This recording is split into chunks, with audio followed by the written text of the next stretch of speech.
Praise the lord. దేవునికి మహిమ కలుగును గాక.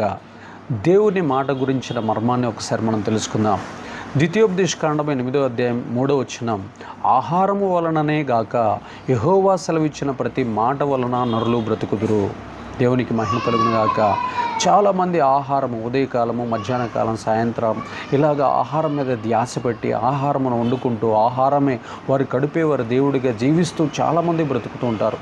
కానీ ఆత్మీయులైనటువంటి వారు, దేవుణ్ణి నమ్మినటువంటి ప్రజలు దేవుని మాటనే ఆహారంగా తీసుకుంటూ దేవుని ఆజ్ఞలే నిజమైనటువంటి ఆహారంగా బ్రతుకుతూ వారు దేవుని యొక్క మాటల ప్రకారం జీవిస్తూ అబద్ధాలు కానీ, మోసాలు కానీ, లంచాలు కానీ, అన్యాయాలు, అక్రమాలు చేయకుండా దేవుడు చెప్పినటువంటి మాట కోసం ఆకలి దప్పులతోటైనా జీవిస్తూ దేవుని కోసం నీతియుక్తమైనటువంటి జీవితాన్ని జీవిస్తూ ఉంటారు.